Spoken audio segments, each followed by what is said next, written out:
7 fjalë që një grua i pëlqen t'i dëgjojë.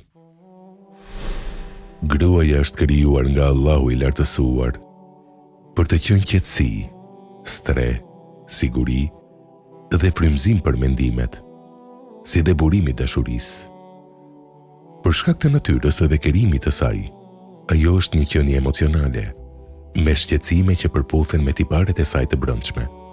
Për këtë arsye, marrëdhënia me të kërkon aftësi, art dhe finesë.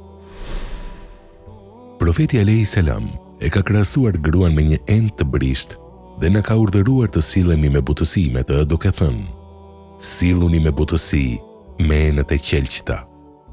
Ajo është e ndjeshme, e brisht, e hishme dhe e bukur, dhe nëse thyet, është e vështirë të bashkohet përsëri. Thyerja e saj ndodh kur ajo fyhet, i bëhet pa drejtësi, dhunohet, neglizhohet ose ndahet pa të drejtë. Janë kryer shumë studime mbi gratë dhe shqetësimet që ato mbartin. Në një sondazh për të zbuluar se cilat janë dy gjërat më të rëndësishme që një grua i dëshiron nga një burr, dhe rezultati ishte vëmendja dhe ndjenja e sigurisë. Nëse një burr, qoftë ai bashkëshorti, babai apo vëllai i saj, arrin t'i ofrojë asaj këto dy gjëra, ajo do të jetojë mjaft e lumtur. Cilat janë fjalët që një grua pëlqen t'i dëgjojë? Që këto domethënie dhe nocione të shndërrohen në një realitet praktik, po ju prezantojmë 7 fjalë që një grua pëlqen t'i dëgjojë, fjalë të cilat tregojnë se atyre po ju kushtohet vëmendje dhe siguri. Në një eksperiment me këto fjalë tek çiftet e sapomartuara, tek ata që kanë probleme me bashkëshorten, motrën apo edhe nënën e tyre, dhe rezultatet kanë qenë të jashtëzakonshme, ju ftoj edhe juve t'i provoni. 1.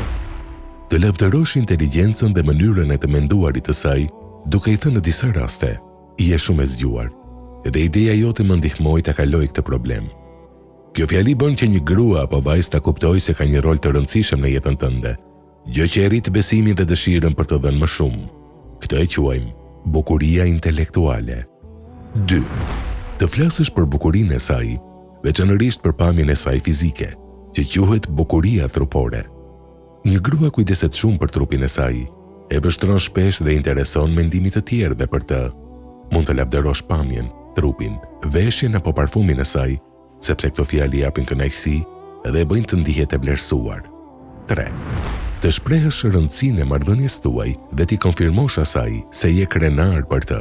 Tregoj sa shumë e vlerëson ndihmën dhe mbështetjen e saj, qoftë në kujdesin ndaj prindërve të tu, ndihmën financiare, për kushtimin ndaj fëmijëve apo çdo sakrificë tjetër që ka bërë për ty. Këto fjalë bëjnë të ndihet e çmuar dhe e vlerësuar. 4. Trego sa e rëndësishme është për ty edhe quaje shoqja jote më e mirë. Një burr më tregoi se si gruaja e tij e kishte mbështetur për 20 vjet dhe tha me sinqeritet: "Pa të, do t'isha humbur në këtë botë." Ajo e dëgjoi dhe u ndiej lumtur. Gratë duan të ndihen të domosdoshme në jetën e partnerëve të tyre. 5. Vlerësoj iniciativat e saj. Thuaj: "Ke një mënyrë shumë të bukur për të bërë gjërat", ose "Gatimi yt është i mrekullueshëm", apo "Propozimi yt është i vlefshëm dhe nuk më kishte shkuar mendja".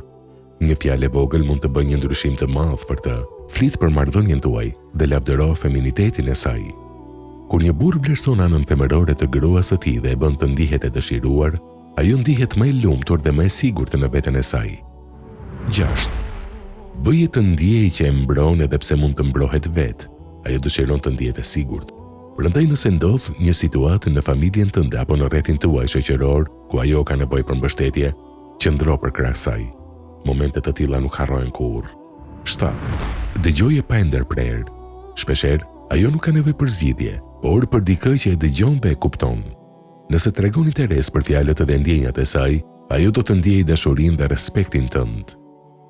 Ajo që u përmend më sipër, kërkon një qasje edukative në mënyrë të atill që t'i mësojmë fëmijët tanë, në mënyrë që të mos kemi një brez që kënaqet duke keq trajtuar, poshtëruar apo përqeshur gratë. Në të vërtetë, gruaja duhet të edukohet me butësi, dashuri dhe bukuri. Allahu i lartësuar thotë: "A duan ata për Allahun një krijesë, femrën, e cila rritet në stoli, e cila në ndonjë mosmarrveshje nuk mund ta mbulojë veten, edhe po të jetë e pastër." Surja Zuhruf. Në këtë ajet bëhet fjalë për gratë të cilat rriten në bukuri dhe përkujdesje. Prandaj, ato kanë një metodë edukimi ndryshe nga burrat.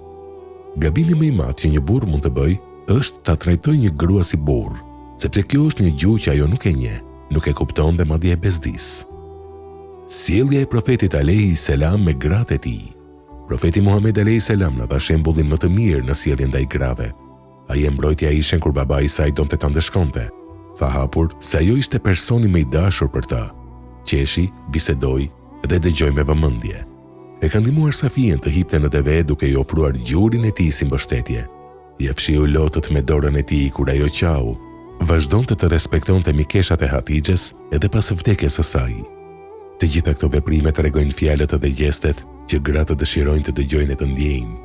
Gratë përbëjnë gjysmën e shoqërisë dhe lindin gjysmën tjetër. Ndaj në thelb, ato përfaqësojnë të gjithë shoqërinë. A nuk e meritojnë atëherë të trajtohen me mirësi dhe dashuri?